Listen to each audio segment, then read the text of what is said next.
हम लोग trichology and trichoscopy के एक वर्कशॉप यहाँ पर किए हैं और मुंबई से डॉक्टर्स आए हैं, रायपुर एम्स से डॉक्टर्स आए हैं जो कि इसके एक्सपर्ट हैं और काफ़ी दिनों तक इन्होंने ट्राइकोलॉजी पे काम किया है। ट्राइकोलॉजी का मतलब अर्थ होता है बालों की समस्याओं से जुड़े हुए बीमारियों का समाधान ढूंढना।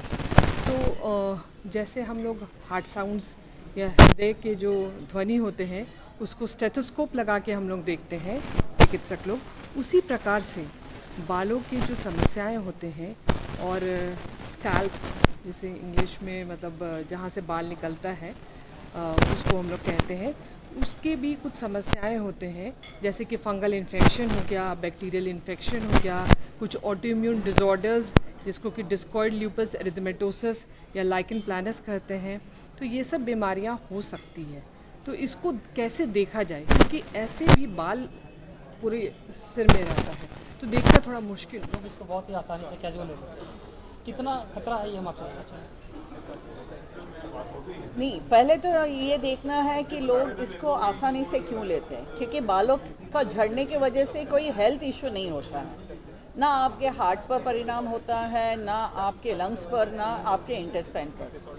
जैसे ये हेल्थ इशू नहीं है, लोग इसको बहुत लाइटली लेना चालू करते हैं। जब बालों का टकलापन दिखाई देना चालू होता है तभी उनको समझ में आता है कि मेरा लुक, मेरा चेहरा जो है वो अच्छा नहीं दिखाई दे रहा, मैं बूढ़ा दिखाई दे रहा हूँ, तभी वो लोग आते हैं डॉक्टर के पास। तब तक तो थोड़ा टाइम हो जाता है तो रिस्पांस रेट भी उन लोगों में कम आता है। तो जब भी बालों की समस्या होती है आप ऐसे बहुत लाइटली मत लीजिए, क्योंकि वो आपका लुक है और जिनको ये लुक में कुछ फ़र्क नहीं पड़ता है वो ना भी ट्रीटमेंट लिए तो कोई फ़र्क नहीं है, इससे हेल्थ इशू तो नहीं है।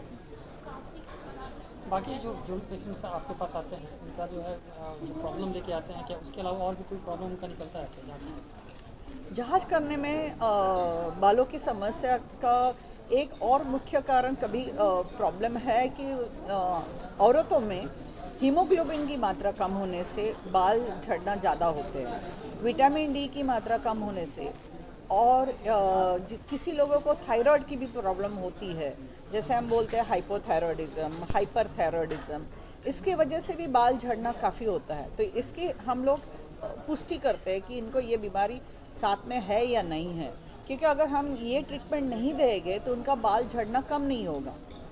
इस चीज़ को बहुत ही कैजुअल ले रहे हैं। कब जो है वो डॉक्टर से मिलना शुरू करते हैं? जब भी आपको लगता है कि आपका बाल झड़ना काफ़ी ज़्यादा हो गया है, आपको लग रहा है कि अब मुझे गंजापन दिख रहा है, गंजापन भी बहुत लेट आता है, उसके पहले तो बाल झड़ना शुरू हो जाते हैं और उस टाइम पे लोग वही करते हैं कि शायद नींद नहीं हो रही है इसलिए हो रहा है, मैं थोड़ा तेल लगा के देख लेता हूँ, मैं वो करके देख लेता हूँ, और उस चक्कर में समय निकला जाता है। और बाल में समय बहुत ज़रूरी है। अगर हम जल्दी पेशेंट हमारे पास आता है तो उसका ट्रीटमेंट बहुत अच्छा रिस्पॉन्स दे सकता है। तो टाइम पे डॉक्टर के पास आना सबसे ज़रूरी है। कितना खतरनाक है अगर ये डॉक्टर से नहीं मिलते हैं बाल झड़ने के बाद?